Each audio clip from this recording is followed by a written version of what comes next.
Vous êtes beaucoup ce soir quand même. Je sais pas si vous connaissez le magazine Légende de chat, mais en 2009, le 15 janvier exactement, il consacrait une double page à des conseils pour rendre les chats heureux. Alors heureusement, je vais pas du tout vous parler de ça ce soir. Je regardais l'événement Facebook qui avait été créé à l'occasion de cette soirée, et ça commençait par « Viens te détendre en GA ». Donc évidemment, la détente, j'ai pensé à comment j'allais faire pour vous détendre. Donc je vais vous parler du conflit israélo-palestinien. Alors j'avais prévu ça avant de me rendre compte que 90% des gens ici étaient des épis, mais j'ai pas eu le temps de...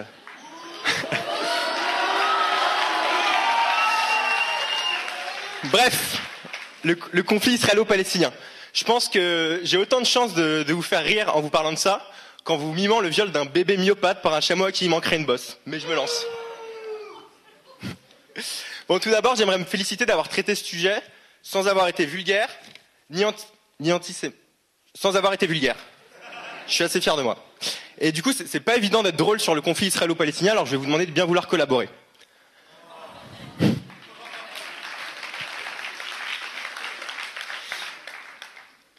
J'aimerais commencer en soulignant une petite incohérence de l'histoire. Est-ce que vous situez Israël sur une carte? Les ESSEC, est-ce que vous savez où est Israël? Israël étant nazi.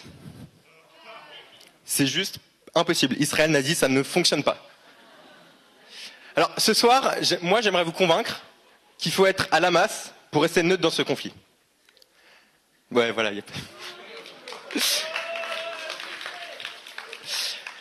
D'abord parce qu'Israël était un farouche soutien de l'Afrique du Sud, à l'époque où là-bas, tout le monde était raciste. Apartheid, peut-être. Aujourd'hui encore, les Blancs sont peut-être un peu au-dessus des lois. Oscar Pistorius, par exemple, a tué sa femme. Mais je suis certain qu'il mettra jamais les pieds en prison.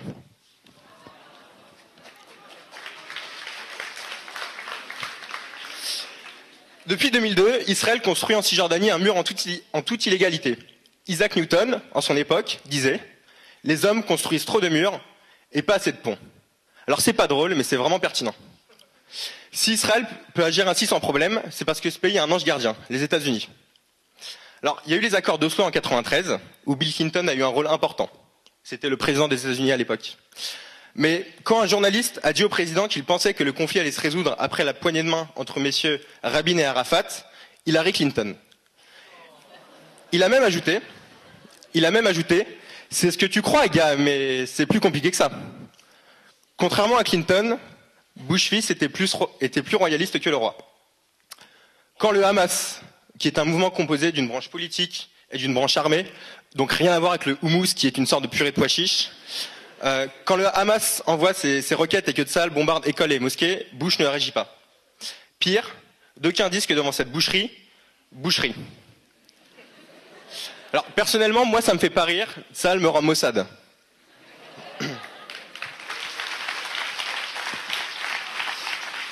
Bon, il est vrai que dans cette région, Israël n'est pas le seul pays sur lequel on peut émettre des réserves.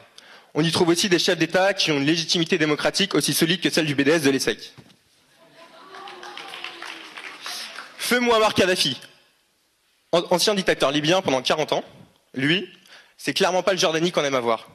Ses ex disaient de lui qu'il n'était pas Tripoli, mais qu'au moins avec lui on Tripoli. Et aussi... Bon, elle le dit aussi, mais c'est moins drôle, il lit bien les histoires. Il a jamais été condamné par la justice parce qu'il avait un très bon alibi. Bachar el-Assad, lui aussi fait très très peur, même si, dans le privé, ses proches l'appellent la petite syrienne, ce qui fait moins peur. Bon, c'est rigolo. Finalement, Israël ou ses voisins, c'est un peu blanche qui pas blanche. Et en France, qu'en dit-on? La France n'est pas un pays antisémite, peut-être antisioniste, mais ça n'a rien à voir. Parce que on peut être juif et antisioniste, on peut être antisémite et sioniste, on peut être intelligent et être HEC, tout est possible.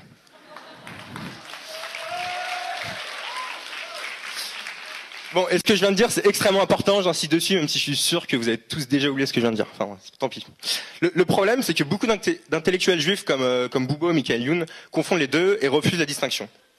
Bernard-Henri Lévy n'y va pas de main morte non plus. C'est vrai qu'il a de drôles de références, à défaut d'être lui-même drôle ou une référence.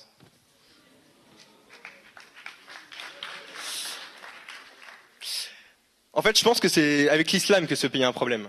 L'islam fait peur. La faute au vocabulaire utilisé dans les médias qui donne lieu à de nombreux islamalgames. La faute également à Caroline Fourest, qui confond laïcité et islamophobie. Mais quand elle parle, seuls les fous restent. À l'ESSEC.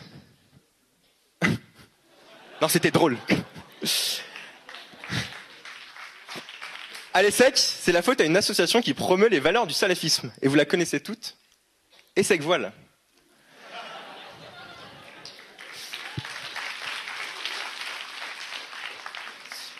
Personnellement, je pense qu'il est temps d'arrêter de se mosquer des musulmans. Parce que même s'ils n'en mangent pas, ce sont des jambons. Bon, par contre, c'est vrai que c'était assez limite que le 11 septembre soit devenu un jour férié pour eux. Mais franchement, voilà. Bon, pour terminer, j'aimerais qu'on ait une pensée pour Stéphane Hessel.